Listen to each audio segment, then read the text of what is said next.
Amazing facts, ஆச்சரியமான உண்மைகள் ஊழியங்கள் மூலமாக தானியேல் மற்றும் வெளிப்படுத்தலின் தீர்க்க தரிசனங்கள் என்ற தலைப்பில் தொடர் வரிசையான வேத பாடங்களை நாம் கற்று வருகின்றோம். இதை கற்பதற்காக ஆவலோடு இணைந்து வருகிற தேவ பிள்ளைகள் எல்லாரையும் இயேசுவின் நாமத்தில் வாழ்த்துகின்றோம்.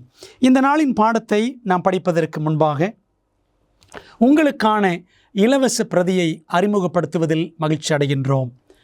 இந்த இலவச பிரதியின் தலைப்பு சரித்திரத்தின் தொலைந்து போன நாள்.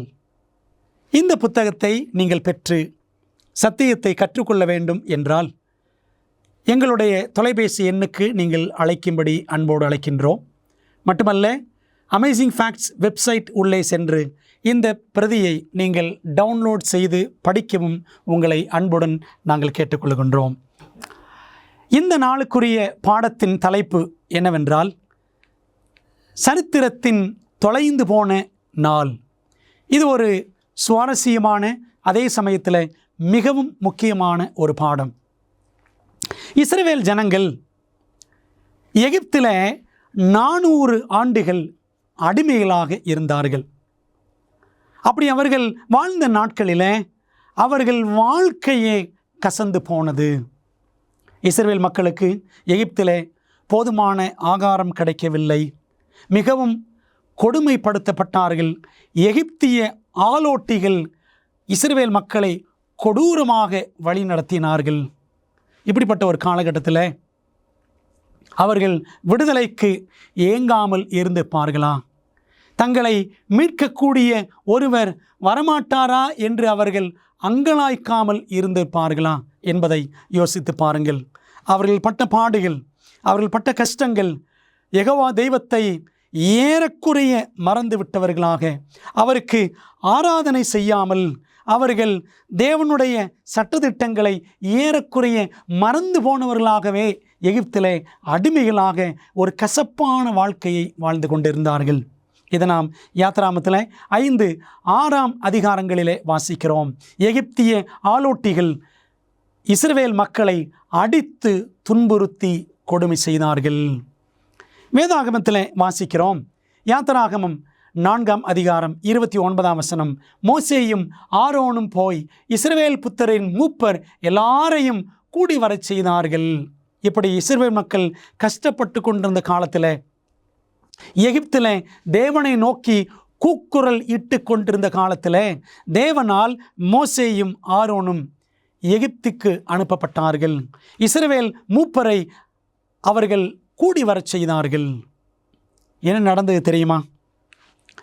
வசனத்தில் வாசிக்கிறோம். யாத்திராகமம் 5:1 பின்பு மோசேயும் ஆரோனும் பார்வோனிடத்தில் போய் மூப்பர்களை சந்தித்து பேசிய பிற்பாடு இந்த 2 பேரும் பார்வோனிடத்தில் போய், இஸ்ரவேலின் தேவனாய கர்த்தர் வனாந்தரத்தில் எனக்கு பண்டிகை கொண்டாடும்படி என் ஜனங்களை போகவிட வேண்டும் என்று சொல்லுகிறார் என்றார்கள். பார்வோன், ராஜாவே, இஸ்ரவேல் ஜனத்தை விடுவியும். அவர்கள் தேவனுடைய ஜனங்கள். அவர்கள் தேவனை தொழுது கொள்வதற்காக வனாந்தரத்திற்கு போக வேண்டும் என்று அவர்கள் அனுமதி கோரினார்கள். ஆனால் நடந்தது என்ன? பின்னும் பார்வோன், இதோ தேசத்தில் ஜனங்கள் மிகுதியாய் இருக்கிறார்கள். இஸ்ரவேல் ஜனங்கள் அவர்கள் சுமை சுமக்கிறதை விட்டு ஓய்ந்திருக்கும்படி செய்கிறீர்களே என்றான் என்று யாத்திராகமம் 5:5 வாசிக்கிறோம். அவர்கள் வேலை செய்ய வேண்டும். அவர்கள் வேலை செய்யாதபடிக்கு நீங்கள் தடுக்க பார்க்கிறீர்களே, கெடுக்க பார்க்கிறீர்களே என்று பார்வோன் கடிந்து கொண்டான். யாத்திராகமம் 5 அதிகாரம் 10-11 உங்களுக்கு வைக்கோல் கொடுப்பதில்லை, நீங்களே போய் உங்களுக்கு அகப்படுகிற இடங்களில் வைக்கோல் சம்பாதியுங்கள் என்று பார்வோன் சொல்லிவிட்டான். இஸ்ரவேல் மக்கள் விடுதலை பெற வேண்டும் என்று தவித்த பொழுது அவருடைய வேலை பலுவை இன்னும் அதிகமாக்கினான் பார்வோன். போய் வேலை செய்யுங்கள். வேதத்தில் வாசிக்கிறோம். யாத்திராகமம் 5:18 போய் வேலை செய்யுங்கள், உங்களுக்கு வைக்கோல் கொடுக்கப்படுவதில்லை. மிகவும் அதிகமான பாரம் இஸ்ரவேல் மக்கள் மீது சுமத்தப்பட்டது. அப்பொழுது மோசே, அதை இன்றைக்கு புசியுங்கள், இன்று கர்த்தருக்குரிய ஓய்வு நாள். இன்று நீங்கள் அதை வெளியிலே காண மாட்டீர்கள். என்ன நடக்கிறது என்று சொன்னால், இஸ்ரவேல் மக்கள் எகிப்தில் இருந்த காலகட்டத்தில் ஏறக்குறைய தேவனுடைய வார திட்டத்தையே அவர்கள் மறந்து போய்விட்டார்கள். தேவனை தொழுது கொள்வதும், தேவனை தொழுது கொள்வதற்கென்று ஒரு நாளும் தேவன் ஏற்படுத்தியிருந்தாரே, அதை எல்லாவற்றையுமே அவர்கள் மறந்து போனார்கள். யாத்திராகமம் 16ஆம் அதிகாரத்தில் இஸ்ரவேல் மக்களுக்கு ஒரு சோதனை ஒன்றை மோசேயின் மூலமாக தேவன் வைத்தார். என்னவென்றால், அவர்கள் தேவனுடைய ஓய்வு நாளை ஞாபகத்தில் வைத்திருக்கிறார்களா, வைத்திருக்கவில்லையா என்று தேவன் பரிசோதனை செய்து பார்த்தார். அதாவது வாரத்தின் 6 நாட்கள் மன்னா பொழியும் வனாந்தரத்தில், 6வது நாளிலே 2 மடங்கு பொழியும், 7வது நாளிலே மன்னா பொழியாது. அதனால தான் இங்கே வாசிக்கிறோம், அதை இன்றைக்கு புசியுங்கள், இன்று கர்த்தருக்குரிய ஓய்வு நாள், இன்று நீங்கள் அதை வெளியிலே காண மாட்டீர்கள். ஆனால் பைபிளில் வாசிக்கிறோம், யாத்திராகமம் 16ஆம் அதிகாரத்தில் நீங்கள் வெளியிலே போக வேண்டாம், 7ஆம் நாளிலே நீங்கள் மன்னாவை காண மாட்டீர்கள் என்று சொன்னபோதும் கூட இஸ்ரவேல் மக்களில் சிலர் வேண்டுமென்றே தேடி போனார்கள். அவர்களுக்கு மன்னா கிடைக்கவில்லை. அன்பான தேவப்பிள்ளைகளே, அவர்களுக்கு எந்த நாள் தேவனுடைய ஓய்வு நாள், எந்த நாள் தேவன் சொன்னபடி செய்ய வேண்டும், எந்த நாளில் அவர் சொன்னபடி செய்யக்கூடாது என்று எல்லாமே அவர்களுக்கு மறந்து போய்விட்டது. ஏனென்றால் எகிப்தில் அவருடைய வாழ்க்கை அவ்வளவு பாரம் சுமந்து கசப்பாக மாறிவிட்டதினாலே அவர்கள் தேவனுடைய நாளை கூட மறந்து போகிற அளவுக்கு அவர்களுடைய மனம் ஏறக்குறைய சீர் இழந்து கிடந்ததை நாம் இந்த மன்னா சம்பவத்தில் தெளிவாக நாம் வாசிக்கின்றோம். பிரியமான தேவப்பிள்ளைகளே, இந்த வேத பாடத்தையும் கேள்வி பதில் அடிப்படையில் நாம் தொடர்ந்து கற்றுக்கொள்ளப் போகிறோம். தேவன் இஸ்ரவேலருக்காக மாத்திரம்தான் ஓய்வு நாளின் ஓய்வை கொடுத்தாரா? வனாந்தரத்தில் மன்னா பரிசோதனை, அவர்களுக்கு ஓய்வு நாளை குறித்த ஞாபகம் இருக்கிறதா இல்லையா என்று சோதித்து பார்த்தாரே, அவர்களுக்காக மட்டும்தான் ஓய்வு நாள் கொடுக்கப்பட்டதா? வேதாமத்தில் பாருங்கள், மார்க் 2ஆம் அதிகாரம் 27ஆம் வசனம். இயேசு சொன்னார், பின்பு அவர்களை நோக்கி, மனுஷன் ஓய்வு நாளுக்காக உண்டாக்கப்படவில்லை, ஓய்வு நாள் மனுஷனுக்காக உண்டாக்கப்பட்டது என்று வாசிக்கிறோம். ஓய்வு நாள் மனுஷனுக்காக உண்டாக்கப்பட்டது. அநேக நேரங்களிலே ஓய்வு நாள் யூதர்களுக்காக கொடுக்கப்பட்டது என்று சொல்கிறார்கள். பைபிளில் இயேசுவே சொல்லியிருக்கிறார், ஓய்வு நாள் மனுஷனுக்காக கொடுக்கப்பட்டது. கர்த்தரை சேவிக்கவும், கர்த்தருடைய நாமத்தை நேசிக்கவும், அவருக்கு ஊழியக்காரராய் இருக்கவும், அவரை சேர்ந்து ஓய்வு நாளை பரிசுத்த குலைச்சல் ஆக்காதபடி ஆசரித்து என் உடன்படிக்கையை பற்றி கொண்டிருக்கிற அந்நிய புத்திரர் அனைவரையும் நான் என் பரிசுத்த பருவத்துக்கு கொண்டு வந்து என் ஜெப வீட்டிலே அவர்களை மகிழ பண்ணுவேன் என்று தேவன் சொல்லியிருக்கிறார். ஆக பிரியமானவர்களே, ஓய்வு நாள் என்பது மனுஷனுக்காக உண்டாக்கப்பட்டது. அதில் அந்நிய புத்திரரானாலும் சரி, புறஜாதிகள் ஆனாலும் சரி, எல்லாருமே ஓய்வு நாளை ஆசரித்து அவருடைய ஜெப வீட்டிலே மகிழ வேண்டும் என்பதை தேவன் இங்கே சொல்லுகிற ஏசாயா 56:6-7 வசனங்களின் அடிப்படையில் பார்த்தால், ஓய்வு நாள் இஸ்ரவேலருக்காக மட்டுமல்ல, மனிதர்களுக்காக, அந்நியர்களுக்காகவும் புறஜாதிகளுக்காகவும் கொடுக்கப்பட்ட ஒரு நாள் என்பதை நாம் தெளிவாக விளங்கிக் கொள்ளுகின்றோம். தேவன் எப்பொழுது ஓய்வு நாளை ஸ்தாபித்தார் என்ற கேள்வி நமக்கு எழும்ப வேண்டும் அல்லவா? இவ்விதமாக வானமும் பூமியும் அவைகளின் சர்வசேனையும் உண்டாக்கப்பட்டு தீர்ந்தன. தேவன் தாம் சிருஷ்டித்து உண்டு பண்ணின தம்முடைய கிரியைகள் எல்லாம் முடித்த பின்பு அதிலே ஓய்ந்திருந்தபடியால் தேவன் 7ஆம் நாளை ஆசீர்வதித்து அதை பரிசுத்தம் ஆக்கினார். ஆதியாகமம் 2ஆம் அதிகாரம் முதல் 3 வசனங்களிலே நாம் இதை வாசிக்கிறோம்.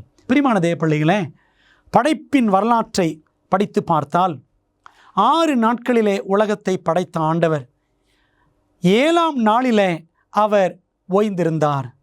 அதை ஆசீர்வதித்தார், அதை பரிசுத்தமாக்கினார் என்று நாம் படிக்கும் பொழுது, இந்த ஓய்வு நாள் என்பது படைப்பிலேயே கொடுக்கப்பட்ட ஒரு மாபெரும் வரம் என்பதை ஆவியானவர் அழகாக நமக்கு திட்டவட்டமாய் சுட்டி காண்பிக்கிறார். மிக முக்கியமான அடுத்த கேள்வி, வாரத்தின் எந்த நாள் ஓய்வு நாள்? வேதம் பேசட்டும். அதிகாரம் 2ஆம் அதிகாரம் 2-3 வசனங்கள். தேவன் தாம் செய்த தம்முடைய கிரியையை 7ஆம் நாளிலே நிறைவேற்றி தாம் உண்டாக்கின தம்முடைய கிரியைகளை எல்லாம் முடித்த பின்பு 7ஆம் நாளிலே ஓய்ந்திருந்தார். தேவன் 7ஆம் நாளை ஆசீர்வதித்து அதை பரிசுத்தமாக்கினார் என்று ஆதியாகமத்தில் வாசிக்கிறோம். பிரியமான தேவப்பிள்ளைகளே, ஆதியாகமம் 2ஆம் அதிகாரத்திலேயே 7ஆம் நாள் 7ஆம் நாள் 7ஆம் நாள் தான் ஓய்வு நாள் என்று திரும்ப திரும்ப தேவ ஆவியானவர் நமக்கு தெளிவாக காண்பித்திருக்கிறார். ஆகவே 7ஆம் நாள் தான் ஓய்வு நாள்.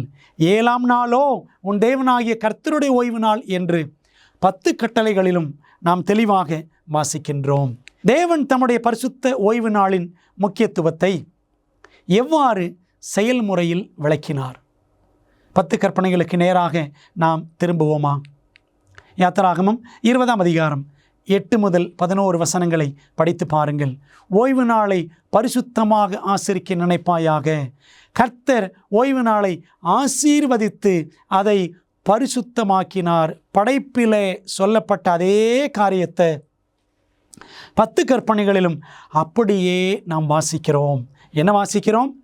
தேவன் 7ஆம் நாளில் ஓய்ந்திருந்தார், ஆசீர்வதித்தார், அதை பரிசுத்தமாக்கினார் என்பதை படைப்பின் வரலாறும் சொல்லுகிறது. 10 கட்டளைகளும் தெளிவாகவே சொல்லுகிறது. ஆகையால் இந்த கற்பனைகள் எல்லாவற்றிலும் சிறிதானது ஒன்றையாகிலும் மீறி அவ்விதமாய் மனுஷருக்கு போதிக்கிறவன் பரலோக ராஜ்யத்தில் எல்லாரிலும் சிறியவன் எண்ணப்படுவான். இவைகளை கை கொண்டு போதிக்கிறவனோ பரலோக ராஜ்யத்தில் பெரியவன் எண்ணப்படுவான்.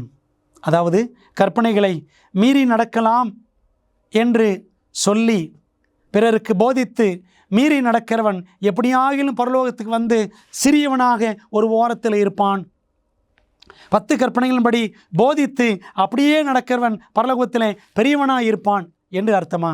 இதனுடைய மூல அர்த்தம், மூல பாஷையின்படி அர்த்தத்தை பார்த்தால் 10 கற்பனைகளை மீறலாம், இதில் என்ன இருக்கிறது என்று நினைக்கிறவர்கள், என்று போதிக்கிறவர்கள், அவர்கள் பரலோக ராஜ்யத்தில் இடம்பெறுவதில்லை என்றுதான் பொருள்.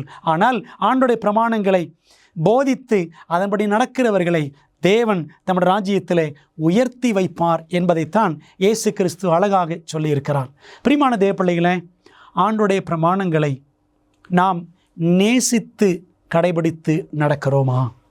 எந்த 2 விலையேறப்பெற்ற காரியங்களை கொண்டு ஓய்வு நாள் ஓர் அடையாளம் என்று தேவன் கூறுகிறார்? யாத்திராகமத்தில் 31ஆம் அதிகாரம் 17ஆம் வசனம், அது என்றைக்கும் எனக்கும் இஸ்ரவேல் புத்திரருக்கும் அடையாளமாயிருக்கும். 6 நாளைக்குள்ளே கர்த்தர் வானத்தையும் பூமியையும் உண்டாக்கி நான் தங்களை பரிசுத்தம் பண்ணுகிற கர்த்தர் என்று அவர்கள் அறியும்படிக்கு எனக்கும் அவர்களுக்கும் அடையாளமாய் இருப்பதற்கான என் ஓய்வு நாட்களையும் அவர்களுக்கு கட்டளையிட்டேன். எசேக்கியேல் 20ஆம் அதிகாரம் 12ஆம் வசனத்தில் வாசிக்கிறோம். பிரியமானவர்களே, நாம் பார்த்த இந்த 2 வசனங்கள் ஆண்டவர் படைப்பிலேயே 10 கட்டளைகளை ஏற்படுத்தி இருக்கிறார். அது மட்டுமல்ல, நாம் பரிசுத்தம் அடைய வேண்டும் என்பதற்காக தேவன் 10 கட்டளைகளை கொடுத்திருக்கிறார்.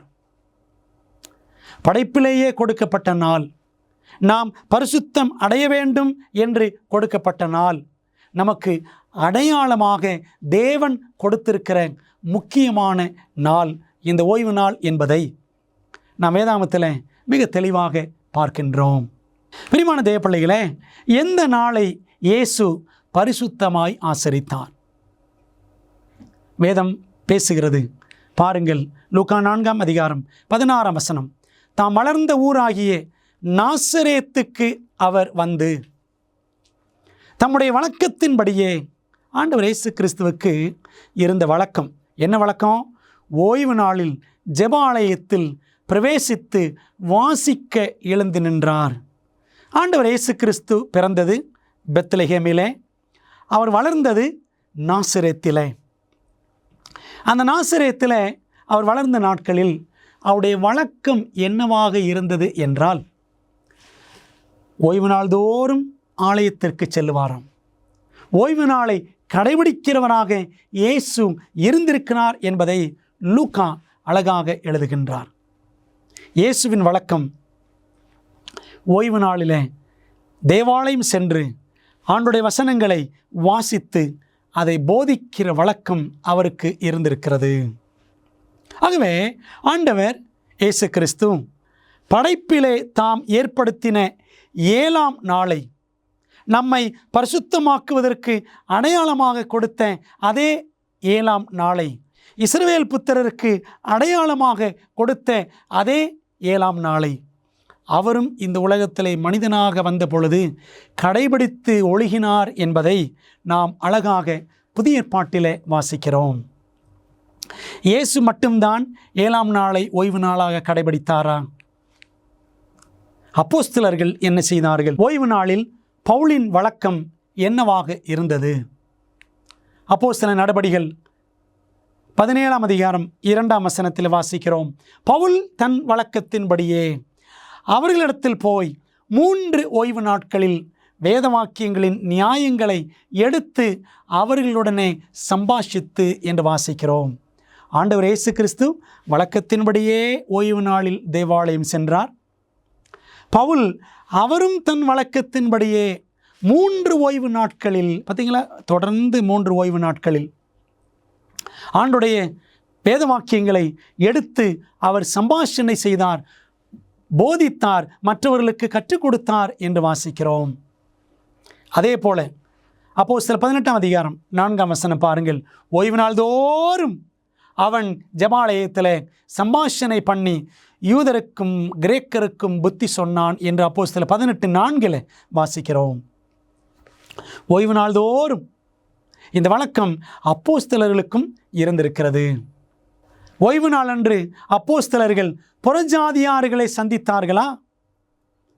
அப்போஸ்தலர் 13ஆம் அதிகாரம் 42ஆம் வசனத்தை பாருங்கள். அவர்கள் யூதருடைய ஜெபாலயத்தில் இருந்து புறப்படுகையில், அப்போஸ்தலர் 13:42 வாசிக்கிறோம். தொடர்ந்து அந்த வசனம் சொல்லுகிறது, அடுத்த ஓய்வு நாளிலே இந்த வசனங்களை தங்களுக்கு சொல்ல வேண்டும் என்று புறஜாதியார் வேண்டிக் கொண்டார்கள். அப்போஸ்தலர்கள் யூதர்களுக்கும் புறஜாதியாருக்கும், முதல்ல வசனத்தில் படித்தோம்ல, யூதருக்கும் கிரேக்கருக்கும் சத்தியங்களை ஓய்வு நாளிலே போய் சொல்லிக் கொடுத்தார்கள் என்று வாசிக்கின்றோம்.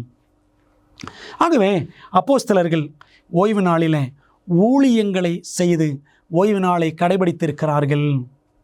புறஜாதியாருக்கும் அந்த நாளில் ஊழியம் செய்தார்களாம், அஞ்ஞானிகளுக்கும் அந்த நாளிலே ஊழியம் செய்தார்கள், யூதர்களுக்கும் ஊழியம் செய்தார்கள் என்று நாம் படிக்கின்றோம். ஆகவே இயேசு ஓய்வு நாளை கடைபிடித்தார். அப்போஸ்தலர்கள் எல்லாரும் ஓய்வு நாளை கடைபிடித்தார்கள். இயேசு தமது ஜனங்களின் பாவத்திற்காக மரித்த பிறகும் அவர்கள் ஓய்வு நாளை ஆசரிப்பதற்கான திட்டத்தை வைத்திருந்தாரா? ஆண்டவர் இயேசு கிறிஸ்து ஒருவேளை அவர் உயிரோடு இருக்கிற வரைக்கும் கடைபிடித்தார் ஓய்வு நாளை. அவருக்கு பிற்பாடு எப்படி ஓய்வு நாள் கடைபிடிக்க வேண்டும் என்பதை குறித்து அவர் என்ன சொல்லியிருக்கிறார் என்பதை நாம் பார்க்கலாமா? மத்தேயு 24ஆம் அதிகாரம் 20ஆம் வசனம், நீங்கள் ஓடிப்போவது மாரி காலத்திலாவது மழை காலத்திலாவது ஓய்வு நாளிலாவது சம்பவியாதபடிக்கு வேண்டிக் கொள்ளுங்கள் என்று அவர் சொன்னதை வாசிக்கிறோம். மத்தேயு 24ஆம் அதிகாரம் ஆண்டவர் இயேசு கிறிஸ்து எருசலேமின் அழிவை குறித்தும் உலகத்தின் முடிவை குறித்தும் பேசின ஒரு முக்கியமான அதிகாரம். அந்த அதிகாரத்தில் அவருடைய காலத்திலிருந்து 40 ஆண்டுகள் கழித்து எருசலேமின் அழிவு கிபி 70ஆம் ஆண்டிலே நிகழும் என்பது இயேசு கிறிஸ்துவுக்கு நன்றாக தெரியும். அதை தீர்க்க தரிசனமாக முன்னுரைக்கும் பொழுது ஆண்டவர் சொல்றாரு, நீங்கள் ஓடிப்போவது எந்த நாளில் கூட இருந்துடக்கூடாது, ஓய்வு நாளில் கூட நடந்துவிடக்கூடாது என்று வேண்டிக் கொள்ளுங்கள். உங்களுக்கு தெரியுமா, கிபி 70ஆம் ஆண்டில் ரோமர்கள் படையெடுத்து வந்து எருசலேமை தீத்து ராயன் தலைமையில் எருசலேம் தேவாலயத்தையும் தீக்கொளுத்தி எருசலேம் பட்டணத்தையே எரித்து மண்மேடுகளாக்கி போட்டார்கள். அந்த சம்பவம் கூட 7ஆம் நாளில் ஓய்வு நாளில் நிகழவில்லை என்பதை சரித்திரம் மிக தெளிவாக சொல்லுகிறது. ஒரு புதன்கிழமை அன்று எருசலேம் தீக்கிரைக்கு ஆக்கப்பட்டதாக நாம் சரித்திரத்தில் வாசிக்கின்றோம். அன்பான தேவப்பிள்ளைகளை, ஆண்டவர் இயேசு கிறிஸ்து ஏறக்குறை கிபி 30-31ஆம் வருஷத்தில் இந்த மத்தேயு 24ஆம் அதிகாரத்தை பேசுகிறார். 40 ஆண்டுகள் கழித்து வரப்போகிற அழிவை குறித்து எச்சரிக்கும் பொழுது, நீங்கள் ஓடிப்போவது உபத்திரவ காலத்து நிமித்தம், நீங்கள் ஓடிப்போவது மாறி காலத்திலோ ஓய்வு நாளிலோ சம்பவியாதபடிக்கு வேண்டிக் கொள்ளுங்கள் என்று சொன்னார். அப்படியானால் அது எத்தனை பக்தி வினயமான எச்சரிப்பு! அந்த 7ஆம் நாள் ஓய்வு நாளை எவ்வளவு பரிசுத்தமானதாக கருதி இயேசு அந்த எச்சரிப்பை கொடுத்திருக்கிறார் என்பதை நாம் சற்று யோசித்து பார்க்க வேண்டும். பிரியமான தேவப்பிள்ளைகளே, வெளிப்படுத்தல் 14ஆம் அதிகாரம் 6ஆம் வசனம் சொல்லுகிறது, பின்பு வேறொரு தூதன் வானத்தின் மத்தியிலே பறக்க கண்டேன். அவன் பூமியில் வாசம் பண்ணுகிற சகல ஜாதிகளுக்கும், கோத்திரத்தாருக்கும், பாஷைக்காரருக்கும், ஜனக்கூட்டத்தாருக்கும் அறிவிக்கத்தக்கதாக நித்திய சுவிசேஷத்தை உடையவனாய் இருந்து மிகுந்த சத்தமிட்டு என்று வெளிப்படுத்தல் 14ஆம் அதிகாரம் 6-7 வசனங்கள் சொல்லுகிறது. தொடர்ந்து வாசிப்போம். தேவனுக்கு பயந்து அவரை மகிமைப்படுத்துங்கள், அவர் நியாய தீர்ப்பு கொடுக்கும் வேளை வந்தது. வானத்தையும் பூமியையும் சமுத்திரத்தையும் நீரூற்றுக்களையும் உண்டாக்கினவரையே தொழுது கொள்ளுங்கள் என்று கூறினான் என்று வாசிக்கிறோம். பிரியமான தேவப்பிள்ளைகளே, இந்த வெளிப்படுத்தல் 14ஆம் அதிகாரம் 6-7 வசனங்கள், குறிப்பாக 7ஆம் வசனத்தில் இருக்கக்கூடிய வானத்தையும் பூமியையும் சமுத்திரத்தையும் நீரூற்றுக்களையும் உண்டாக்கினவரையே தொழுது கொள்ளுங்கள் என்ற பதத்தை நீங்கள் அப்படியே எங்கே பார்க்கலாம் அப்படின்னா, 10 கட்டளைகளில் 4வது கட்டளை, யாத்திராகமம் 20வது அதிகாரத்தில் 4வது கட்டளை 8 முதல் 11 வசனங்களில் இடம்பெற்றிருக்கிறது. அதில் 11ஆம் வசனத்தை பாருங்கள். கர்த்தர் 6 நாளைக்குள்ளே வானத்தையும் பூமியையும் சமுத்திரத்தையும் அவைகளில் உள்ள எல்லாவற்றையும் உண்டாக்கி, அதே போல தான் வெளிப்படுத்தல் 14:7 வாசிக்கிறோம். வானத்தையும் பூமியையும் சமுத்திரத்தையும் நீரூற்றுக்களையும் உண்டாக்கினவரையே தொழுது கொள்ளுங்கள். ஆகவே 10 கட்டளைகளிலே 4ஆம் கட்டளையில் வரக்கூடிய இதே வார்த்தைகள் அப்படியே வெளிப்படுத்தல் 14:7 முத்தூது என்று சொல்லப்படக்கூடிய வெளிப்படுத்தல் 14ஆம் அதிகாரம் 6 முதல் 12 வசனங்களை முத்தூது, 3 தூதர்கள் வானத்திலே பறந்து சொல்லக்கூடிய தூதுகள் என்று அப்போஸ்தலன் யோவான் எழுதி வைத்திருக்கிறார். அந்த 3 தூதுகளிலே முதலாம் தூதுதான் வெளிப்படுத்தல் 14:7 வசனம். அந்த 7ஆம் வசனத்தில் படிக்கிறோம், வானத்தையும் பூமியையும் சமுத்திரத்தையும் நீரூற்றுக்களையும் உண்டாக்கினவரையே தொழுது கொள்ளுங்கள். அன்பானவர்களே, அப்படியானால் அந்த சிருஷ்டிகரை எந்த நாளிலே தொழுகை செய்ய வேண்டும் என்றால், இதே வார்த்தைகள் யாத்திரம் 20ஆம் அதிகாரம் 4ஆம் கட்டளையில் இடம்பெறுகிறது. 7ஆம் நாளை குறித்த கட்டளையில் இடம்பெறுகிறது. ஆகவே வானத்தையும் பூமியும் படைத்த கர்த்தரை 7ஆம் நாளிலே தொழுது கொள்ள வேண்டும் என்பதுதான் முதலாம் தூதனுடைய தூது என்று நாம் பார்க்கின்றோம். பிரியமான தேவப்பிள்ளைகளே, சிருஷ்டிகரை தொழுது கொள்ள வேண்டும். அந்த சிருஷ்டிகர் கர்த்தராகிய இயேசு கிறிஸ்து, அவர்தான் சிருஷ்டித்தார் என்பதற்கு அடையாள சின்னம் ஒன்றை அவர் வைத்திருக்கிறார். அந்த அடையாள சின்னம்தான் 7ஆம் நாள். 7ஆம் நாள் உலகத்தின் பிறந்த நாள் என்று நாம் சொல்லலாம். பிரியமான தேவப்பிள்ளைகளே, மெய்யான தெய்வத்தை தொழுது கொள்வதற்கு ஒரு நாள் இருக்கிறது. அந்த நாள் 7ஆம் நாள் தான் என்பதை வெளிப்படுத்தல் 14:7 யாத்திராகமம் 20:11 நமக்கு உறுதிப்படுத்துகிறது. வேதாகம தீர்க்க தரிசனத்தில் வெளிப்படுத்தப்பட்டுள்ளபடி நம்முடைய மோசமான உலகத்திற்கான தேவனின் திட்டத்தை அறிய விரும்புகிறீர்களா? உங்கள் மிகப்பெரிய சவால்களுக்கு நடைமுறையான நம்பகமான தீர்வுகள் வேண்டுமா? ஊக்கமளிக்கும் மற்றும் அறிவூட்டும் ஆச்சரியமூட்டும் உண்மைகள் வேதாகம பாட வழிகாட்டிகள் 27 அழகான வரைகளை மற்றும் நேரடியான பதில்களை புரிந்து கொள்ள எளிதான வகையில் வேதத்தின் அடிப்படையில் சிறப்பான மேலான பாடங்களை வழங்குகின்றது. ஒவ்வொரு ஆய்வு வழிகாட்டியும் உங்கள் வாழ்க்கையின் மிக முக்கியமான உண்மைக்கான பொருத்தமான வேதாகம பதில்களை நோக்கி உங்களை வழிநடத்தும். நான் எப்படி ஆரோக்கியமான ஐக்கியத்தை பெறுவது? இயேசு எப்போது எப்படி மீண்டும் வருவார்? மேலும் இப்படி பல கேள்விகளுக்கு உங்கள் எதிர்காலத்தை வாய்ப்பாக விட்டுவிடாதீர்கள். ஆச்சரியமூட்டும் உண்மைகள் வேதாகம பாட வழிகாட்டிகளிடமிருந்து உங்கள் வாழ்க்கையை சத்தியத்துடன் மாற்றுங்கள். ஆங்கிலம், இந்தி, தமிழ் மற்றும் தெலுங்கு மொழிகளில் கிடைக்கிறது. காத்திருக்க வேண்டாம். bookstore.aftv.in என்ற இணையதளம் மூலம் உங்கள் முழுமையான ஆய்வு வழிகாட்டிகளை இன்றே ஆர்டர் செய்யுங்கள்.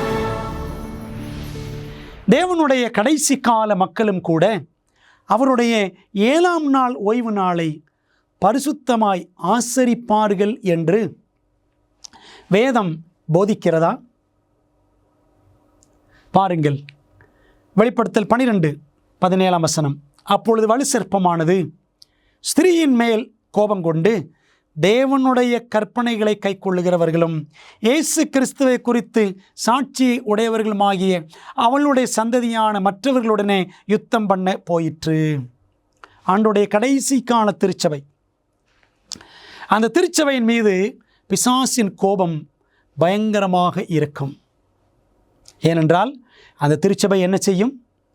இயேசுவை விசுவாசிக்கும், அடுத்தபடியாக அவருடைய கற்பனைகளை கைக்கொள்ளும். இதை கேட்டுக்கொண்டிருக்கிற தேவனுடைய பிள்ளைகளே, நீங்கள் குடும்பமாக உங்களுடைய திருச்சபையாக ஆண்டவருடைய கற்பனைகள் எல்லாம் 10 கட்டளைகளை அப்படியே கடைபிடிக்கிறீர்களா? அதைத்தான் நாம் முந்தின பாடத்திலே படித்தோம். கற்களில் எழுதப்பட்டவை என்ற தலைப்பில் நாம் ஆண்டுடைய கற்பனைகளை கடைபிடிக்கிறோமா? அப்படி கடைபிடிக்கிற பிள்ளைகள் என்ன செய்வார்கள்? எல்லா கற்பனைகளையும் தேவ பலத்தினாலே கடைபிடிப்பார்கள். 7ஆம் நாளையும் கடைபிடிப்பார்கள். நாம் அப்படி செய்கிறோமா? தேவனுடைய கற்பனைகளையும் இயேசுவின் மேல் உள்ள விசுவாசத்தையும் காத்து கொள்ளுகிறவர்களாகிய பரிசுத்தவான்களுடைய பொறுமை இதிலே விளங்கும் என்று வெளிப்படுத்தல் 14:12 வாசிக்கிறோம். தேவனுடைய கற்பனைகளை கடைபிடிக்கிற பிள்ளைகள்தான் பரிசுத்தவான்கள். பிரியமான தேவனுடைய பிள்ளைகளே, ஆண்டுடைய பிரமாணங்களை வேண்டாம் வேண்டாம் என்று ஒதுக்கி தள்ளுகிறவர்களை பரிசுத்தவான்கள் என்று பரலோகம் சொல்லுமா? இன்னொரு வசனத்தை நாம் பார்க்கலாம். வெளிப்படுத்தல் 22:14 ஜீவ விருட்சத்தின் மேல் அதிகாரம் உள்ளவர்களாவதற்கும் ஜீவ விருட்சத்தின் கனியை புசிக்க வேண்டும். அந்த அதிகாரத்தை மனிதன் பாவத்தினாலே இழந்து போனான். மீண்டும் ஜீவ விருட்சத்தின் கனியை நாம் புசிக்க வேண்டும் என்றால், அந்த அதிகாரத்தை பெற வேண்டும் என்றால், வாசல்கள் வழியாய் நகரத்திற்குள் பிரவேசிப்பதற்கும் ஆண்டோட ராஜ்யத்திற்குள்ளே நுழைய வேண்டும் என்றால், அவருடைய கற்பனைகளின்படி செய்கிறவர்கள் பாக்கியவான்கள். பார்த்தீர்களா? ஆண்டோடைய கட்டளைகளை கடைபிடிக்கிற பிள்ளைகள்தான் பரிசுத்தவான்கள் என்று படித்தோம். ஆண்டோடைய கற்பனைகளை கடைபிடிக்கிறவர்கள்தான் பாக்கியவான்கள் என்றும் வெளிப்படுத்தலில் வாசிக்கிறோம். நீங்களும் நானும் பரிசுத்தவான்களாக பாக்கியவான்களாக விளங்க வேண்டும் என்றால் தேவனுடைய கட்டளைகளை நாம் கடைபிடிக்க வேண்டும் அல்லவா? அன்பான தேவ பிள்ளைகளே, நாம் ரட்சிக்கப்பட்டிருக்கிறோம் என்று சொல்லுகிறோம். ரட்சிக்கப்பட்டவர்கள் தேவனுடைய கட்டளைகளை உதாசீனப்படுத்துவார்களா? இந்த பூமியிலேயே அவருடைய பலத்தினாலே அவருடைய கட்டளைகளை கடைபிடிப்பார்கள் அல்லவா? பிரியமான தேவ பிள்ளைகளே, பூமியிலே மட்டுமா? ரட்சிக்கப்பட்டவர்கள் அனைவரும் பரலோகத்திலே ஓய்வு நாளை ஆசரிப்பார்களா என்ற கேள்விக்கு பதிலை பார்ப்போமே. ஏசாயா 66:22-23 வசனங்கள். நான் படைக்கப் போகிற புதிய வானமும் புதிய பூமியும் எனக்கு முன்பாக நிற்பது போல உங்கள் சந்ததியும் உங்கள் நாமமும் நிற்கும் என்று கர்த்தர் சொல்லுகிறார். அப்பொழுது மாதந்தோறும் ஓய்வு நாள்தோறும் மாம்சமான யாவரும் எனக்கு முன்பாக தொழுது கொள்வார்கள் என்று கர்த்தர் சொல்லுகிறார். ஏசாயா 65, 66 இந்த 2 அதிகாரங்களும் புதிய வானம் புதிய பூமியை பற்றி பேசுகின்ற அதிகாரங்கள். அந்த அதிகாரங்களிலே ஆண்டவர் மிக தெளிவாக சொல்லுகிறார், கர்த்தருடைய பிள்ளைகள் மாம்சமான யாவரும் இந்த பூமியிலிருந்து எடுத்து கொள்ளப்பட்டு தேவனுடைய ராஜ்யத்தில் பிரவேசிக்கிற பிள்ளைகள் என்ன செய்வாங்களாம்? ஓய்வு நாள் தோறும் தேவனை தொழுது கொள்வதற்காக ஒன்று கூடி வருவார்கள். அப்படியானால் ஓய்வு நாள் ஆசரிப்பு பரலோகத்திலும் புதிய வானம் புதிய பூமியிலும் இருக்கும் என்பதை வேதாகமம் நமக்கு ஊர்ஜிதப்படுத்துகிறது. பிரியமான தேவ பிள்ளைகளே, பரலோகத்திலேயே ஓய்வு நாளை கடைபிடிக்கிற அந்த பரிசுத்தமான பழக்கம் இருக்க போகிறது என்றால், பூமியிலேயே இந்த 7ஆம் நாளை பரிசுத்த நாளாக ஆசரிக்கிற பழக்கம் நமக்கு ஏற்பட வேண்டும் அல்லவா?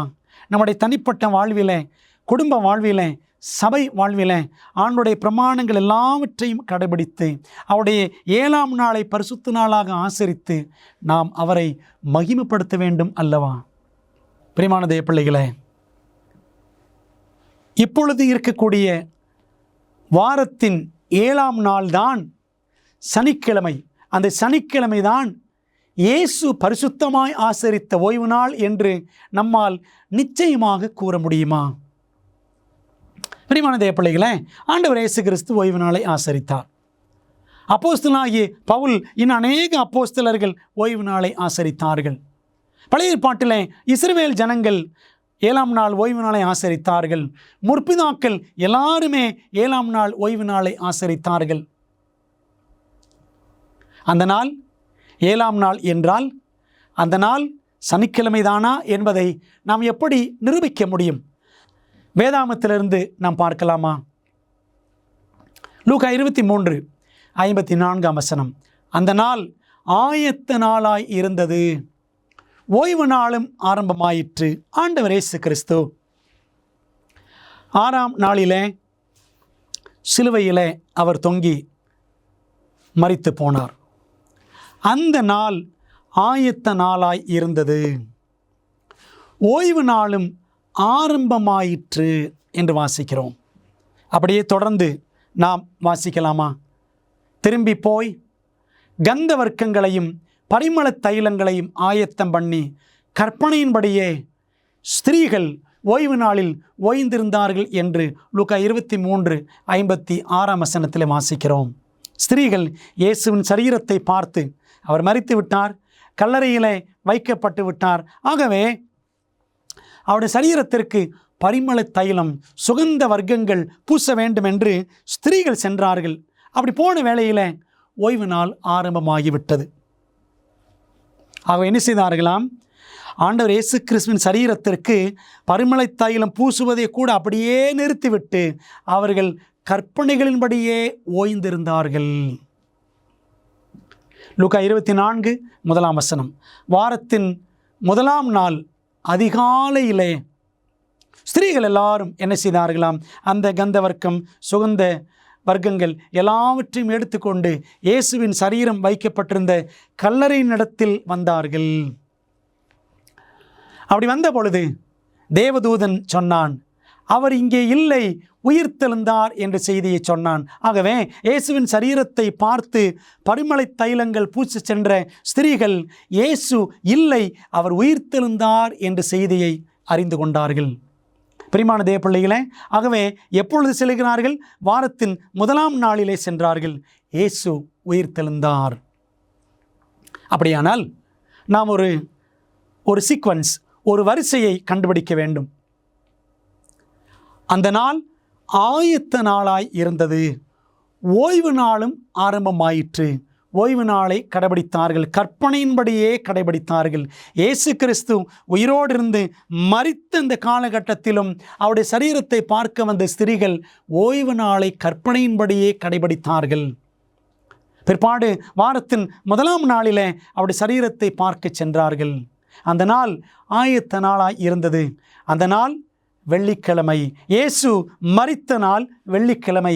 அதனால் தானே பெரிய வெள்ளி, துக்க வெள்ளி, குட் ஃப்ரைடே என்று சொல்லுகிறோம். அந்த நாள் இயேசு மரித்த நாள். இயேசு மரித்த நாள் வெள்ளிக்கிழமை. அது வாரத்தின் 6ஆம் நாள். ஓய்வு நாளும் ஆரம்பமாயிற்று. எந்த நாள் ஓய்வு நாள்? 7ஆம் நாளோ உன் தேவனாகிய கர்த்தருடைய ஓய்வு நாள். யாத்திராம் 20:10 வாசிக்கிறோம். 10 கட்டளைகளில் 4வது கட்டளையில் அழகாக வாசிக்கிறோம். ஆண்டவரே சீனாய் மலையிலே எதிரொலிக்க சொன்னார், 7ஆம் நாளோ உன் தேவனாகிய கர்த்தருடைய ஓய்வு நாள். அப்போ ஓய்வு நாள் ஆரம்பமாயிற்று என்றால் அது எந்த நாள்? சனிக்கிழமை. வாரத்தின் முதலாம் நாளிலே அவரை பார்க்க போனார்கள். அவர் உயிர்த்தெழுந்தார். அவர் உயிர்த்தெழுந்த நாள் எந்த நாள்? வாரத்தின் முதலாம் நாள் ஞாயிற்றுக்கிழமை. ஈஸ்டர் சண்டே என்று சொல்லுகிறார்கள் அல்லவா? உயிர்த்தெழுதல் ஞாயிறு என்று தான் சொல்லுகிறார்கள். அன்பான தேவ பிள்ளைகளே, ஆகவே ஓய்வு நாள் என்பது வாரத்தின் 7ஆம் நாள், அது சனிக்கிழமை தான். அநேகர் கேள்வி கேட்பார்கள். என்ன கேள்வி கேட்பார்கள் தெரியுமா? ஓய்வு நாள் சனிக்கிழமை என்று பைபிளிலே போட்டிருக்கிறதா? சரி, நான் கேட்கிறேன், அவர் உயிர்த்தெழுந்த நாள் ஞாயிற்றுக்கிழமை என்று தான் பைபிளிலே போட்டிருக்கிறதா? இல்லையே. பைபிள் காலகட்டங்களில் கிழமைகள் ஒன்றுமே இல்லை. வார நாட்கள் எப்படி சொல்லப்பட்டன என்றால், ஆதியாகமம் 1ஆம் அதிகாரத்தை படித்து பாருங்கள். வாரத்தின் 1ஆம் நாள், 2ஆம் நாள், 3ஆம் நாள், 4ஆம் நாள், 5ஆம் நாள், 6ஆம் நாள், 7ஆம் நாள் என்றுதான் பழைய ஏற்பாட்டில் வாசிக்கிறோம். புதிய ஏற்பாட்டிலே வாரத்தின் 1ஆம் நாள், 2ஆம் நாள், 3ஆம் நாள், 4ஆம் நாள், 5ஆம் நாள், 6ஆம் நாள் அல்லது ஆயத்த நாள், 7ஆம் நாள் அல்லது ஓய்வு நாள் என்றுதான் நாம் பார்க்கின்றோம். பிரியமான தேவ பிள்ளைகளே, ஆகவே பைபிள் காலகட்டத்தில் கிழமைகள் இல்லை.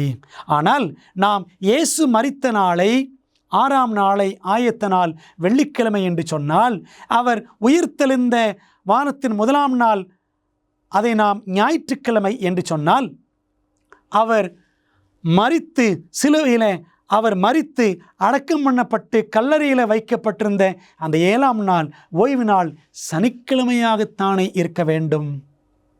பிரியமான தேவ பிள்ளைகளே, வேதம் நமக்கு அழகாக எது 7ஆம் நாள் எது ஓய்வு நாள் என்பதை தெள்ள தெளிவாக நமக்கு காண்பித்து கொடுக்கிறது. உலகத்தில் ஏறத்தாழ 105 மொழிகளுக்கு மேல் வாரத்தின் 7ஆம் நாளுக்கு என்ன பெயர் என்றால் சாபத், ஓய்வு நாள் என்ற வார்த்தையே உபயோகிக்கிறார்கள். வாரத்தின் சுழற்சியின் தொடர்ச்சியில் எந்த மாற்றமும் இல்லை. அமெரிக்காவில் இருக்கக்கூடிய விஞ்ஞானிகள் கொடுத்திருக்கிற ஒரு அருமையான சான்றிதழ் என்னவென்று சொன்னால், வார சுழற்சியில் எந்த மாற்றமும் இதுவரைக்கும் ஏற்படவில்லை. பிரியமான தேவ பிள்ளைகளே, ஆகவே வாரத்தின் 7ஆம் நாள்தான் ஓய்வு நாள் என்பதை மிக தெளிவாக நாம் புரிந்து கொள்ளுகிறோம். ஆண்டவர் அதை 10 கட்டளைகளில் அழகாக கொடுத்திருக்கிறார். படைப்பின் வரலாற்றில் மிக அழகாக கொடுத்திருக்கிறார். உலகத்தில் 105க்கும் அதிகமான மொழிகளில் ஓய்வு நாள் என்பதற்கு சாபத் என்ற வார்த்தை தான் பயன்படுத்தப்படுகிறது. பைபிள்லையும் பாருங்கள், அந்த சாபத் என்ற வார்த்தை மிக அழகாக இருக்கிறது. அந்த வார்த்தை 7ஆம் நாள் ஓய்வு நாளைத்தான், சனிக்கிழமைத்தான் சுட்டி காட்டுகிறது. இடையில வார நாட்கள் தொலைந்து போய்விட்டன, அதனால் ஓய்வு நாள் ஞாயிற்றுக்கிழமைக்கு மாறியிருக்கலாம் என்றெல்லாம் சொல்லுகிறார்கள். விஞ்ஞானிகள் அழகாக தரக்கூடிய சான்றிதழ், வாராந்திர சுழற்சியில் எந்த மாற்றமும் ஏற்படவில்லை. பிரியமான தேவ பிள்ளைகளே, தேவன் கொடுத்த கட்டளை என்றுமே மாறவே மாறாது. தேவன் தம்முடைய பரிசுத்தமான நாளை மாற்றுவதற்கு யாரையாவது அனுமதிப்பாரா? வாசிக்கலாம். தேவனுடைய வசனம் எல்லாம் புடமிடப்பட்டவைகள், அதாவது சுத்தமானவைகள், ஆண்டோடைய வசனங்கள் பரிசுத்தமானவைகள். அவருடைய வசனங்களோடு ஒன்றையும் கூட்டாதே, கூட்டினால் அவர் உன்னை கடிந்து கொள்வார். நீ பொய்யனாவாய் என்று நீதிமொழிகள் 30ஆம் அதிகாரம் 5, 6ஆம் வசனங்களில் வாசிக்கிறோம். ஆண்டோடைய வசனத்தில் எதையும் கூட்டவும் கூடாது, எதையும் குறைக்கவும் கூடாது என்பதுதான் தேவனுடைய எச்சரிப்பு என்று வெளிப்படுத்தல் 22ஆம் அதிகாரத்தில் கடைசி 4 வசனங்களில் நாம் வாசிக்கின்றோம். ஆகவே தேவன் எந்த மனிதனும் பிரமாணத்தை மாற்றுவதற்கு அனுமதிக்கவே மாட்டார். ஆனாலும் நாம் தானியேல் தீர்க்க தரிசனத்தை படித்து பார்த்தால், நாம் வருகிற நாட்களில் விலாவாரியாக படிக்க போகிறோம். காலங்களையும் பிரமாணங்களையும் மாற்ற நினைப்பான் என்று தானியேல் 7ஆம் அதிகாரம் 25ஆம் வசனத்தில் சின்ன கொம்பை குறித்து வாசிக்கிறோம். சின்ன கொம்பு ஆண்டவருடைய பிரமாணங்களை மாற்ற நினைப்பான். ஆனால் அவனால் மாற்ற முடியாது. மாற்ற முயற்சிக்கலாம், தேவனுடைய பிரமாணத்தை மாற்ற நினைக்கலாம். ஆனால் முழுமையான ஒரு மாற்றத்தை எந்த மனிதனும், எந்த மதமும், எந்த அமைப்பும் தேவனுடைய பிரமாணத்திலே மாற்றத்தை கொண்டு வரவே முடியாது. அன்பான தேவனுடைய பிள்ளைகளே, தேவன் தந்திருக்கிற பிரமாணங்கள் என்றென்றும் மாறாதவை. அவருடைய 7ஆம் நாளும் என்றென்றும் மாறாத ஓய்வு நாள் என்பதை நம் மனதிலே கொள்ள வேண்டும். ஆகையால் தேவனுடைய ஜனங்களுக்கு இளைப்பாறுகிற காலம் இனி வருகிறதாய் இருக்கிறது. எபிரேயர் 4ஆம் அதிகாரம் 9ஆம் வசனத்தில் வாசிக்கிறோம். இளைப்பாறுகிற காலம். கிரேக்க வார்த்தையில் செபாட்டிஸ்மோஸ் என்பதற்கு ஓய்வு நாளை கை கொள்ளுதல் என்று அர்த்தம். நாம் இங்கே பார்க்கிறோம் பாருங்க, இளைப்பாறுகிற காலம் என்று அந்த வசனத்தில் படிக்கிறோமே, எபிரேயர் 4:9. அந்த இளைப்பாறுகிற என்பதற்கான கிரேக்க வார்த்தை செபாட்டிஸ்மோஸ். அதுக்கு என்ன அர்த்தம்? ஆகையால் தேவ ஜனங்களுக்கு ஓய்வு நாளை கை கொள்ளுகிற காலம் இனி வருகிறதா இருக்கிறது. இதுவரைக்கும் ஆண்டுடைய ஓய்வு நாளை கடைபிடிக்காமல் இருந்தவர்கள், ஓய்வு நாள் சத்தியத்தை அறியாமல் இருந்தவர்கள், ஓய்வு நாள் சத்தியத்தை அறிவிக்கப்படாமல் இருந்தவர்கள், இந்த தொடர்பாடங்கள் வழியாக தானியேல் மற்றும் வெளிப்படுத்தல் தீர்க்க தரிசனங்கள் மூலமாக இந்த சத்தியங்களை கற்றுக்கொள்ளும் பொழுது ஓய்வு நாளை கடைபிடிக்க வேண்டும் என்று ஆவியானவர் நம்மோடு உணர்த்தும் பொழுது நாம் அதை கடைபிடித்தாக வேண்டும். பிரியமான தேவ பிள்ளைகளே, ஓய்வு நாளை நாம் கடைபிடிக்க நாம் நம்மை அர்ப்பணிக்க ஆயத்தமாக இருக்கிறோமா? ஆண்டவரே, இனிமேல் உம்முடைய கட்டளைகளின்படி 7ஆம் நாள் ஓய்வு நாளை பரிசுத்த நாள் என்று கொடுத்திருக்கிறீரே, நான் கடைபிடிப்பேன் என்று நீங்கள் வாஞ்சிப்பீர்கள் என்று சொன்னால், ஓய்வு நாள் எப்பொழுது துவங்கி எப்பொழுது நிறைவு பெறுகிறது என்பதையும் நாம் வேதாகமத்திலிருந்து கற்றுக்கொண்டாக வேண்டும். லேவியராகமம் 23ஆம் அதிகாரம் 32ஆம் வசனத்தில் வாசிக்கிறோம். சாயங்காலம் துவக்கி மறுநாள் சாயங்காலம் மட்டும் உங்கள் ஓய்வை ஆசரிக்க கடவீர்கள் என்றார். அப்போ ஓய்வு நாள் ஆசரிப்பு எப்போ இருந்து எப்போ? சாயங்காலம் துவங்கி சாயங்காலம் வரைக்கும். ஒரு நாள் சாயங்காலத்திலிருந்து அடுத்த நாள் சாயங்காலம் வரைக்கும். இதுதான் பைபிள் டே கால்குலேஷன். பைபிளில் இருக்கக்கூடிய ஒரு நாளை எப்படி கணக்கிடுவது அப்படின்னா, நடராத்திரி 12 மணிக்கு தொடங்கி அடுத்த நாள் நடராத்திரி 12 மணி வரைக்கும் இது பைபிள் கணக்கு அல்ல. சாயங்காலம் துவங்கி மறுநாள் சாயங்காலம் மட்டும் உங்கள் ஓய்வை ஆசரிக்கடவீர்கள். பாருங்கள், சாயங்காலமாகி சூரியன் அஸ்தமித்த போது, மார்க் 1:32 வாசிக்கிறோம்.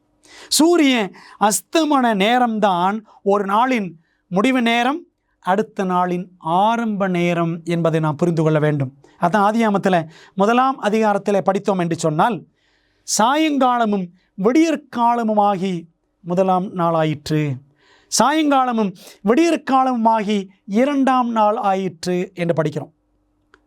ஈவினிங் அண்ட் மார்னிங், அதாவது சாயங்காலம் என்றால் இரவு 12 மணி நேரம், விடியற்காலம் பகல் என்றால் பகல் 12 மணி நேரம்.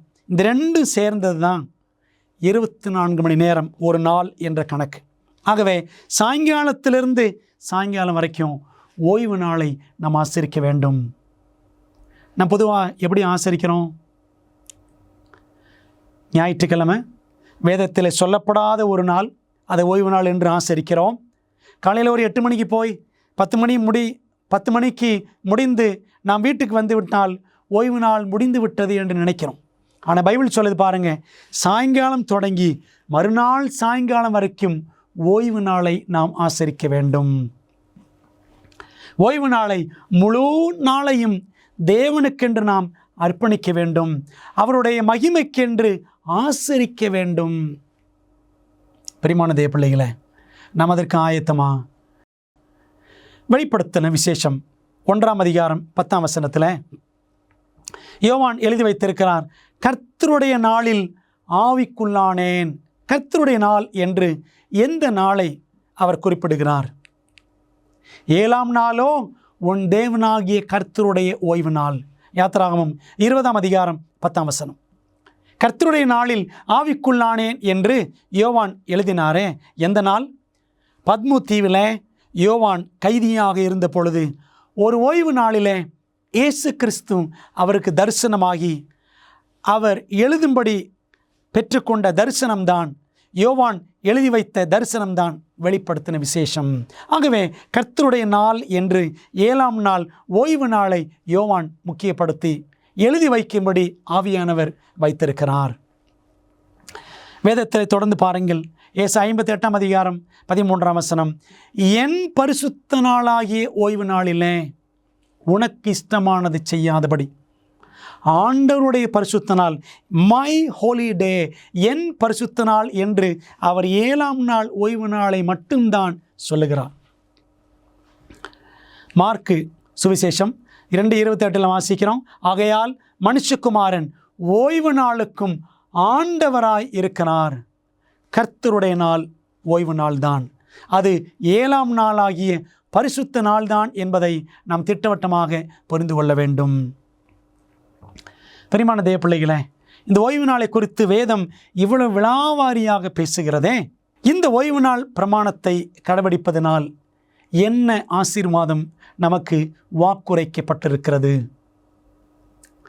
ஆண்டவர் சொல்லுகிறார், மத்தேயு 11:28ஆம் வசனம், வருத்தப்பட்டு பாரம் சுமக்கிறவர்களே, நீங்கள் எல்லாரும் என்னிடத்தில் வாருங்கள், நான் உங்களுக்கு இளைப்பாறுதல் தருவேன்.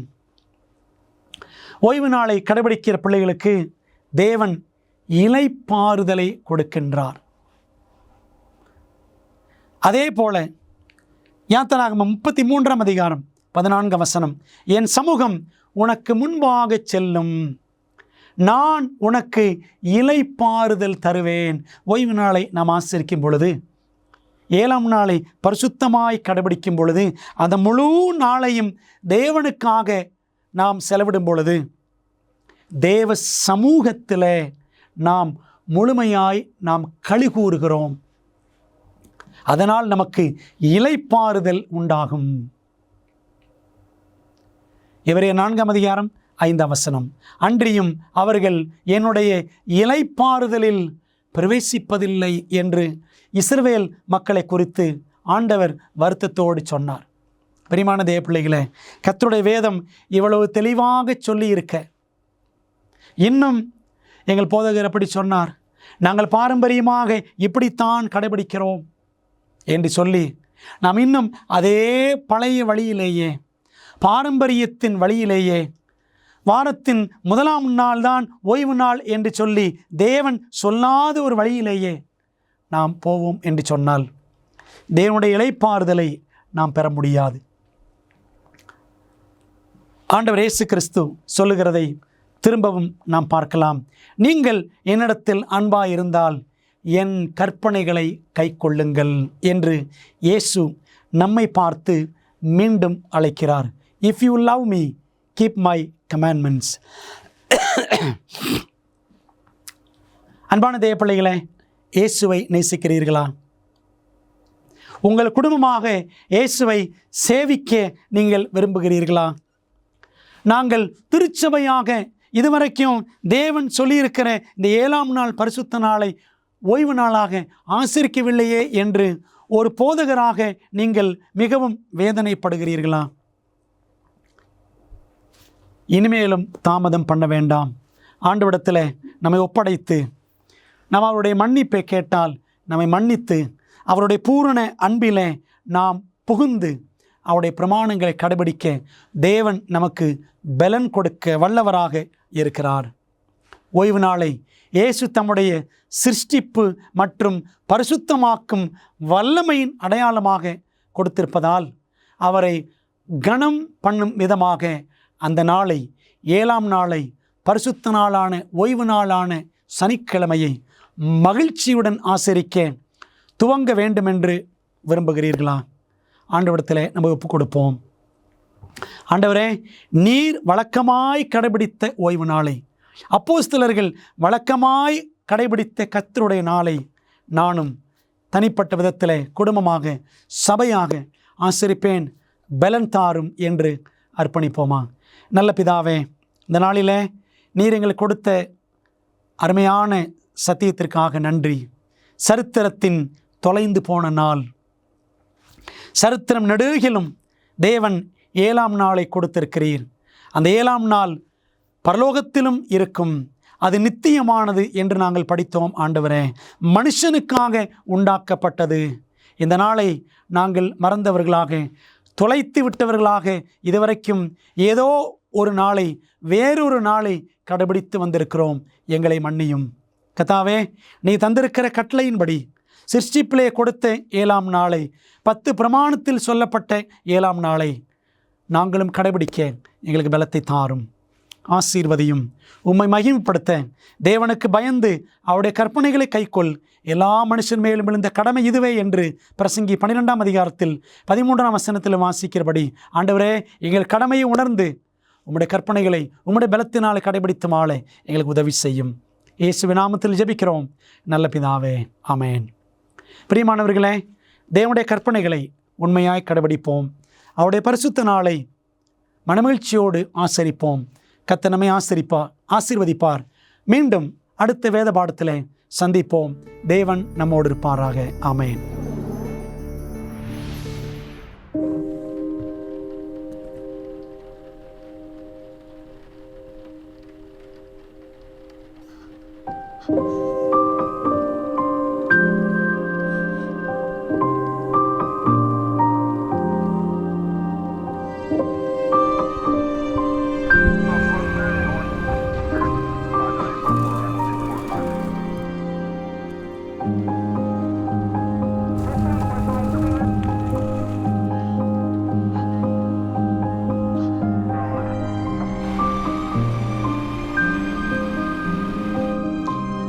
கூட்டம் ஒன்றாக கூடி வர முடியும். இனி வலி இல்லை, இனி காவல் நிலையம் இல்லை, இனி நோயும் இல்லை, மரணமும் இல்லை, துக்கமும் இல்லை. மேலும் அன்பான நண்பர்களே, நம் உலகில் இந்த வேதனையும் துயரமும் நாம் அனுபவிக்க வேண்டும் என்பது நம் தேவனின் நோக்கமில்லை. அவர் தனது சித்தமான யாவையும் நமக்கென வைத்து போயிருக்கிறார். சாந்த குணமுள்ளவர்கள் பாக்கியவான்கள். நான் பசியாய் இருந்தேன், நீங்கள் எனக்கு போஜனம் கொடுத்தீர்கள். மிகவும் சிறியவர்களாகிய இவர்களில் ஒருவனுக்கு என் சகோதரா எதை செய்யாதிருந்தீர்களோ அதை எனக்கே செய்யாதிருந்தீர்கள். போதுமான அமேசிங் ஃபேக்ட்ஸ் வேத பாடங்களை பெற முடியவில்லையா? சத்தியம் நிரம்பிய நிகழ்ச்சிகளுக்காக நீங்கள் அடுத்த வாரம் வரை காத்திருக்க வேண்டியதில்லை. AFTV.in இல் உள்ள அமேசிங் ஃபேக்ட்ஸ் இந்தியா மீடியா லைப்ரரிக்கு வருகை தரவும். இங்கே நீங்கள் பல்வேறு மொழிகளில் உள்ள வீடியோக்கள் மற்றும் அச்சிடப்பட்ட பிரதிகளை இலவசமாக காண முடியும். 24 மணி நேரமும் 7 நாட்களும் உங்கள் கம்ப்யூட்டர் அல்லது மொபைலில் இருந்து நேரடியாக கண்டுகளிக்கலாம். AFTV.in இப்போதே வருகை தாருங்கள். எங்கள் குழுவினரில் ஒருவர் உங்களுக்காக சிறப்பு ஜெபம் செய்ய நீங்கள் விரும்பினால் திரையில் தெரியும் எண்ணை பயன்படுத்தி எங்களை அழையுங்கள் அல்லது உங்கள் ஜெப குறிப்பை prayer@aftv.in என்ற முகவரிக்கு மின்னஞ்சல் செய்யுங்கள்.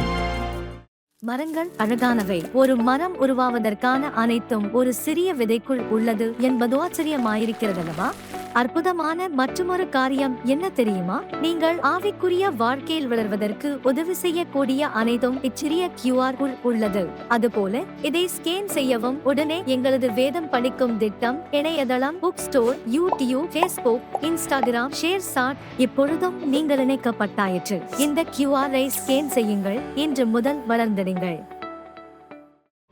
இந்த வேத பாடங்களை படித்ததால் உங்கள் மனதிலே கேள்விகள் இருக்கின்றனவா? அப்படியானால் உங்கள் கேள்விகளை திரையில் தெரியும் எண்ணை பயன்படுத்தி எங்களுக்கு தெரியப்படுத்துங்கள்.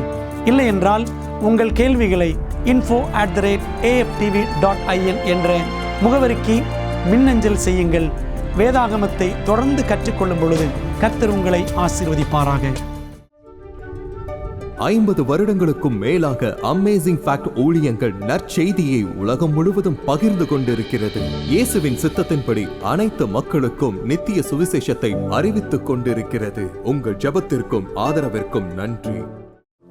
பெரோயா பட்டணத்து சபை விசுவாசிகள் தாங்கள் சத்தியங்களை கேட்ட பிற்பாடு தங்கள் இல்லத்திற்கு சென்று காரியங்கள் இப்படி இருக்கிறதா என்று வேதத்தோடு ஒப்பிட்டு மீண்டும் படித்தார்கள். அதுபோலவே நீங்களும் செய்ய வேண்டும் என்று நாங்கள் விரும்புகிறோம். இந்த தீர்க்க தரிசன தொடர் கூட்டங்களில் ஒவ்வொரு நாளும் உங்களுக்கு அந்தந்த நாளுக்குரிய செய்தி சம்பந்தமான இலவச பிரதி அறிமுகப்படுத்தப்படுகிறது. ஆகவே அந்த இலவச பிரதியை நீங்கள் திரையில் தெரியும் தொலைபேசி எண்ணை பயன்படுத்தி எங்களோடு தொடர்பு கொண்டு பெற்றுக்கொள்ளலாம். அல்லது எங்களுடைய வெப்சைட்டுக்குள்ளே சென்று நீங்கள் அதை பதிவிறக்கம் செய்து கொள்ளலாம். நீங்கள் அந்த புத்தகங்களை பெற்றுக்கொண்டு படித்து வேதத்தில் உள்ளபடியே கற்றுக்கொள்ளுங்கள். நீங்கள் படித்த பிற்பாடு உங்கள் நண்பருக்கும் அதை பகிர்ந்து கொள்ளுங்கள்.